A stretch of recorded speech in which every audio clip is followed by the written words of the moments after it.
নমস্কাৰ Assam current affair সিৰিজৰ আজি আমাৰ পাৰ্ট 24 আৰু অসমৰ প্ৰত্যেকটো এক্সামৰ কাৰণে এই সিৰিজটো বহুত বেছি গুৰুত্বপূৰ্ণ আপোনালোকে পাৰ্ট 1ৰ পৰা ফলো কৰিব ঠিক আছে আজিৰ প্ৰথম টপিক আসাম এছেম্বলি পাছেছ বিল টু বেন পলিগেমি ইয়াৰ বিষয়ে নিশ্চয় আপোনালোকে পঢ়ি আছে কিন্তু কুৱেশ্যন কৰিব লাগিব পৰীক্ষাত কেনেকুৱা কুৱেশ্যন আহিব পাৰে তাৰ বিষয়ে মই কম কিন্তু তাৰ আগত বিলখনতনো কি আছে সেইখিনি অলপমান জানি থওক ঠিক আছে আৰু যদি ইন ফিউচাৰ প্লানিং কৰি আছিলে তেনেহ'লে সাৱধান ঠিক আছে জেল যাব লাগিব পইচাও ভৰিব লাগিব অ'কে কি আছে যে ফৰ ড'জ ফাউণ্ড গুইল্টি যদি দোষী সাব্যস্ত হয় তেনেহ'লে 7 বছৰ জেল হ'ব ইন টিপিকেল কেছেছ আৰু ইম্পৰ্টেণ্ট বস্তু মনত ৰাখিব if someone conceals the fact of an existing marriage at the time of a second marriage the bill provides for up to 10 years imprisonment ঠিক আছে এই দুটা পইণ্ট মনত ৰাখিব টিপিকেল কেছত যদি দোষী সাব্যস্ত হয় তেনেহ'লে 7 বছৰ জেল হ'ব যদি কোনোবাই দ্বিতীয় বিবাহৰ সময়ত মানে প্ৰেজেণ্ট যদি কোনোবা ৱাইফ থাকে বা প্ৰেজেণ্ট বিবাহৰ যদি তথ্য লুকুৱাই ৰাখে সেইটো যদি গম পাই যায় তেনেহ'লে 10 বছৰ হৈ যাব ঠিক আছে আৰু চাওক জেলটো হ'বই তাৰ লগতে কি হ'ব যদি কোনোবা ব্যক্তি দোষী সাব্যস্ত হয় তেনেহ'লে জেলৰ লগতে গভৰ্ণমেণ্ট চাকৰিৰ কাৰণেও ইনএলিজিবল হৈ যাব যদি গভৰ্ণমেণ্ট কিবা বেনিফিটছ পাই আছিলে সেইবোৰ নাইকিয়া কৰি দিব লগতে ইলেকশ্যনতো প্ৰতিদ্বন্দ্বিতা কৰিব নোৱাৰিব যিকোনো ইলেকশ্যনত ঠিক আছে সেইটো মনত ৰাখিব কিন্তু ইম্পৰ্টেণ্ট পইণ্ট এইটো the bill also' provides for financial compensation to women who become victims of polygamous marriages ইয়াত অকল মানে কিমান বছৰ জেইল হ'ব বা কি ইয়াতে আপোনাৰ কনচিকুৱেঞ্চেছ হ'ব পাৰে সেইখিনিয়ে নাই লগতে যিবোৰ মানে মহিলা বহু বিবাহৰ বলি হয় তেওঁলোককো আৰ্থিক ক্ষতিপূৰণৰ ব্যৱস্থাও এই বিলখনত আছে ঠিক আছে এতিয়া এই কুৱেশ্যনটো মন কৰক কুৱেশ্যনটো কৰিলে আপোনালোকৰ আৰু কেইটামান পইণ্ট ক্লিয়াৰ হৈ যাব ঠিক আছে consider the following statements about the Assam prohibition of polygamy bill 2025 3 number পইণ্টটো মন কৰক the bill is only for the Muslim community এইটো ভুল হৈ আছে হিন্দু মুছলিম খ্ৰীষ্টিয়ানছ বা আদাৰ যিমানবোৰ কমিউনিটি আছে সকলোৰে কাৰণে হয় ঠিক আছে 3 নম্বৰটো কাটি দিয়ক অ'কে তাৰপিছত এটা বস্তু মনত ৰাখিব যে the law will apply across Assam except in 6 schedule areas 6 schedule areas কোনকেইটা আছিলে য়েছ BTC কাৰ্বি আংলং ডিমা হাছাও ঠিক আছে এই তিনিটাত কি হ'ব প্ৰযোজ্য নহ'ব এইটো মনত ৰাখিব and will not cover schedule tribes recognise under article 342 হুজ কাষ্টমাৰী প্ৰেক্টিছ এলাউ মাল্টিপুল মেৰিজেছ গতিকে এই দুটা পইণ্ট বহুত বেছি গুৰুত্বপূৰ্ণ হ'ব সেইকাৰণে 2 নম্বৰ ষ্টেটমেণ্টটো চাওক the bill does not apply to areas under Assam 6 schedule and to persons belonging to the schedule tribes okay এইটো মনত ৰাখিব গতিকে 2 নম্বৰটো কাৰেক্ট হয় 3 নম্বৰটো ইনকাৰেক্ট হয় বাকীকেইটা আপোনালোকে জানিবই 4 নম্বৰত কি কৈছে the bill has a provision for compensation to women affected by polygamous marriages 4টোও কাৰেক্ট হয় গতিকে 3 নম্বৰটো ভুল হৈ আছে 3 য'ত আছে কাটি দিয়ক বাছিল কি 1 2 and 4 অনলি ঠিক আছে অ'কে 1 2 and 4 কি হ'ব কাৰেক্ট হ'ব এই পইণ্টখিনি এবাৰ ভালদৰে পঢ়ি ল'ব লগতে এইটো মনত ৰাখিব যে এইটো ওমেন এমপ্লয়মেণ্ট আৰু জেণ্ডাৰ ইকুৱেলিটিৰ কাৰণে এটা ডাঙৰ পদক্ষেপ হয় কেতিয়াবা যদি আপোনালোকক কুৱেশ্যন সুধিব পাৰে যে ওমেন এমপ্লয়মেণ্ট জেণ্ডাৰ ইকুৱেলিটিৰ কাৰণে কি পদক্ষেপ তলত লোৱা হৈছে বা তাৰ বিষয়ে যদি লিখিব দিয়ে ইয়াৰ বিষয়ে আপোনালোকে উল্লেখ কৰিব পাৰিব অ'কে আমি আগবাঢ়িব পাৰোঁ নেক্সট টপিকলৈকে okay artist Prabin Kumar Nath wins national award আমাৰ অসমৰ প্ৰবীণ কুমাৰ নাথক 98th annual all India art exhibition 2025ত ৰাষ্ট্ৰীয় সন্মানেৰে সন্মানিত কৰা হৈছে for his art work space and time মনত ৰাখিব ডাইৰেক্ট কুৱেশ্যন সুধি দিব ঠিক আছে আৰু এই annual all India art exhibition কোনে অৰ্গেনাইজ কৰে yes all India fine arts and craft society চমুকৈ AIFSCS ঠিক আছে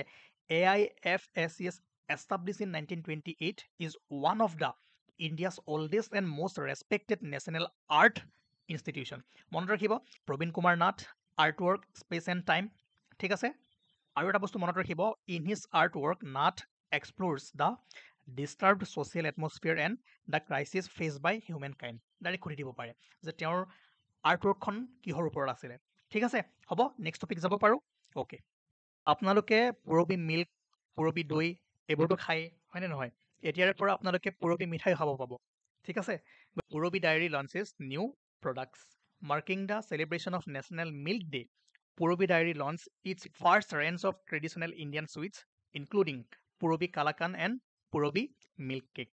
মনত ৰাখিব বহুতে ভাবিব পাৰে যে এইবোৰ কি পঢ়াই আছে কুৱেশ্যন সুধিব ইয়াৰ পৰা ঠিক আছে আৰু Purabi mithai is manufactured by the West Assam Milk Producers Cooperative Union Limited চমুকৈ WAMUL and marketed by North East Dairy and Food Limited NEDFL, a joint venture between the Government of Assam and National Dairy Development Board NDDB. ইয়াৰ বিষয়ে আমি আগতে Assam current affairs ছেশ্যনতে পঢ়িছিলোঁ, মনত পেলাওক। ঠিক আছে, এতিয়া বহুতে ভাবিব পাৰে যে কি কুৱেশ্যন ছাৰে কি বস্তু পঢ়াই আছে, গতিকে এই কুৱেশ্যনটো কৰক। APSCয়ে কেইদিনমান আগত সুধি গৈছিলে 58 নম্বৰ কুৱেশ্যন, এইটো কৰক, পাৰিব আপোনালোকে আৰামছে পাৰিব। তাৰপিছত question number 1, national milk day is observed every year in India on, এইটো কৰক। 2 নম্বৰ কুৱেশ্যনটো এইটোও পাৰিব, 58, 1, 2 আৰু কেইটামান দি আছোঁ মই পিছলৈ, প্ৰথমে এই দুটা কৰি লওক। ঠিক আছে, তাৰপিছত নেক্সট টপিক, এইটো ইম্পৰ্টেণ্ট হয়। ঠিক আছে, যিটো বস্তু প্ৰথমবাৰৰ কাৰণে হয় তাৰ পৰা পৰীক্ষাত 100% কুৱেশ্যন আহিব। আৰু আপোনালোকে জানে আমাৰ বৰ্ষাপাৰত প্ৰথমবাৰৰ কাৰণে ৰেড বল ক্ৰিকেট মানে টেষ্ট ক্ৰিকেট হৈ গৈছে। আৰু প্ৰথম মেটচখন কাৰ কাৰ মাজত হৈছিলে? য়েছ, ইণ্ডিয়া আৰু চাউথ আফ্ৰিকা। মনত ৰাখিব, মই ইয়াতে কিছুমান ইনফৰমেশ্যন দি থৈছোঁ, যদি পাৰে এবাৰ চাই থৈ দিব, আপকামিং এক্সামত সুধি দিব পাৰে। যিহেতু প্ৰথম খেল আৰু স্পৰ্টছৰ ওপৰত কুৱেশ্যন আহেই, সুধি দিব পাৰে কিমান ৰান হৈছিলে বা কোনে প্লেয়াৰ অফ দ্য মেটচ পাইছিলে, প্লেয়াৰ অফ দ্য চিৰিজ কোন আছিলে। ঠিক আছে, এইখিনি বাৰু মই কৈ আছোঁ। প্ৰথমে এই বস্তুটো মনত ৰাখিব যে আমাৰ বৰ্ষাপাৰা ষ্টেডিয়াম এতিয়া ইণ্ডিয়াৰ 30 টেষ্ট ভেনু হিচাপে পৰিগণিত হৈছে। ঠিক আছে, প্ৰথম মেটচখন কাৰ মাজত হৈছিল? ইণ্ডিয়া আৰু চাউথ আফ্ৰিকাৰ মাজত। কিন্তু ইয়াতে ফাৰ্ষ্ট টাইমৰ কাৰণে, প্ৰথমবাৰৰ কাৰণে টেষ্ট মেটচত এটা সৰু কি কৰা হৈছে? চেঞ্জেছ কৰা হৈছে। সেই চেঞ্জেছটো কি জানে? এনেই যদি এখন টেষ্ট মেচ হয় তাত 3টা ছেশ্যন হয়। প্ৰথম মৰ্ণিং ছেশ্যন থাকে, তাৰপিছত লাঞ্চ ব্ৰেক হয়, তাৰপিছত আপোনাৰ আৰু এটা ছেশ্যন হয়, তাৰপিছত টি ব্ৰেক হয়, আৰু তাৰপিছত আপোনাৰ থাৰ্ড ছেশ্যন আৰম্ভ হয়।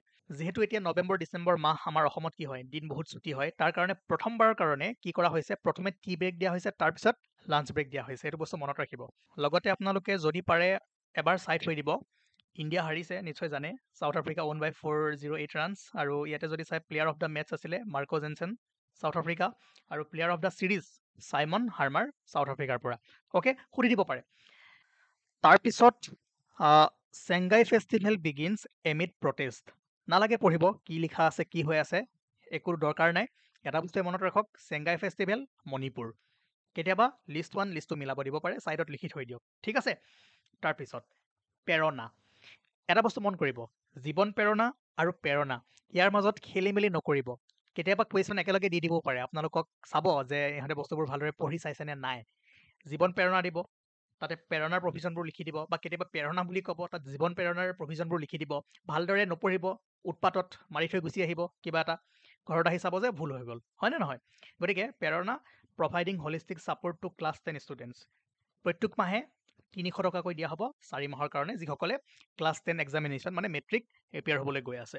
এই আঁচনিখনৰ মূল অবজেক্টিভসমূহ হ'ল যে যিসকল ষ্টুডেণ্টে মেট্ৰিক দিবলৈ গৈ আছে তেওঁলোকে যাতে ষ্টাডি মেটেৰিয়েলছ কিনিব পাৰে বা ভাল খাদ্য খাব পাৰে, কাৰণ এইখিনি সময় পৰীক্ষাৰ সময়ত ধৰক পুষ্টিকৰ খাদ্য কিনি খাবৰ কাৰণে, কাৰণ স্বাস্থ্যটো গুৰুত্বপূৰ্ণ হৈ পৰে, সেইখিনি যাতে কৰিব পাৰে। লগতে যে কনফিডেঞ্চ বাঢ়ে, মেণ্টেল হেল্থ ষ্ট্ৰং হয়, হয়নে নহয়? লগতে ড্ৰপ আউট যাতে কমি যায়, সেইখিনি মেইন অবজেক্টিভ আছে। পঢ়ি চাব, ইয়াৰ পৰা আপোনালোকক কি দিব? ষ্টেটমেণ্টত দি দিব যে কোনটো হয় কোনটো নহয়। যি 5টা লিখা হৈ আছে গোটেইকেইটা যেনেকৈ ইয়াতে দিয়া হৈ আছে তেনেকৈ আপোনালোকে পঢ়ি মনত ৰাখি থৈ দিয়ক। ঠিক আছে, এলিজিবিলিটি ক্ৰাইটেৰিয়াখিনি চাই থৈ দিব। আৰু students domicile in Assam irrespective of their economic status সকলোৱে পাব। ঠিক আছে, ইয়াত কোনো BPL বা ইকনমিক ষ্টেটাছৰ প্ৰয়োজন নাই। যিমান ষ্টুডেণ্ট মানে এপিয়াৰ হ'বলৈ গৈ আছে প্ৰত্যেকজনে এই আঁচনিৰ অন্তৰ্গত আহিব। অ'কে, মই কুৱেশ্যন নেক্সট ছেশ্যনত দিবলৈ ট্ৰাই কৰিম, ইয়াৰ ওপৰত আপোনালোকে এবাৰ চাব। ঠিক আছে, নেক্সট টপিক। তাৰপিছত 13 new frog species discovered in north east, 6 found in Arunachal, 3 in Meghalaya, 1 each in Assam, Mizoram, Nagaland and Manipur. বহুতে ভাবিব পাৰে যে গোটেইখিনি মনত ৰাখিব লাগিব নেকি? নালাগে, অকল অসমত যিটো ডিছকভাৰ্ড হৈছে সেইটো যদি মনত ৰাখে আপোনালোকৰ কাম হৈ যাব। আৰু ক'ত হৈছে? Barail wild life century. ঠিক আছে, ৰ'ৰ চেষ্টাছ বাৰাকনেছিছ, প্ৰনাউন্সিয়েশ্যনটো এবাৰ চাই ল'ব নিজে। এইটো মনত ৰাখক আৰু সেইটো মনত ৰাখক। অ'কে, নেক্সট এই টপিকটো আমি নেক্সট ছেশ্যনত ভালদৰে ডিছকাছ কৰিম, যিহেতু সময় 10 মিনিটতকৈ বেছি হৈ গৈছে। বেছি দীঘলীয়া হ'লে বহুতে বেয়া পায়। কিন্তু তাৰ আগতে আপোনালোকে দীপৰ বিল ৰিলেটেড এইকেইটা কুৱেশ্যন কৰিবলৈ চেষ্টা কৰক। ইয়াতে আপোনাৰ 3, 4, 31, ইয়াৰ আগত মই 1, 2 আৰু 58 দিছিলোঁ। ইয়াতে আপোনাৰ কুৱেশ্যন নম্বৰ 3, 4 এণ্ড 31 টোটেল আজি 6টা কুৱেশ্যন দিছোঁ, এইকেইটা কৰিবলৈ চেষ্টা কৰক। সহজ কুৱেশ্যন হয়, যদি আপোনালোকে ছেশ্যনটো পঢ়ি যায় লগতে কুৱেশ্যনবোৰ কৰি যায় আপোনালোকৰ প্ৰেক্টিচ হৈ গৈ থাকিব। বাকী যিবোৰ টপিক আমি পঢ়ুৱাই আছোঁ, ধৰক এই টপিকসমূহ, ইয়াত কেনেকুৱা কেনেকুৱা কুৱেশ্যন বনিব পাৰে সেইবোৰতো মই দি আছোঁ। এটা এক্সট্ৰা চিৰিজ বনাম, তাতে অনলি কুৱেশ্যন, অনলি MCQ আহিব, ঠিক আছে। বাকী এলগেল ব্লুমছ কি হয়, তাৰপিছত ইক'লজিকেল ইমবেলেঞ্চ বা আপোনাৰ দ্বীপৰ বিলত কি কি ইম্পেক্ট পৰিছে, কি কি কৰিব পৰা যায়, ইয়াৰ ওপৰত আমি ভালদৰে ডিছকাছ কৰিম এটা বেলেগ ছেশ্যনত, ঠিক আছে।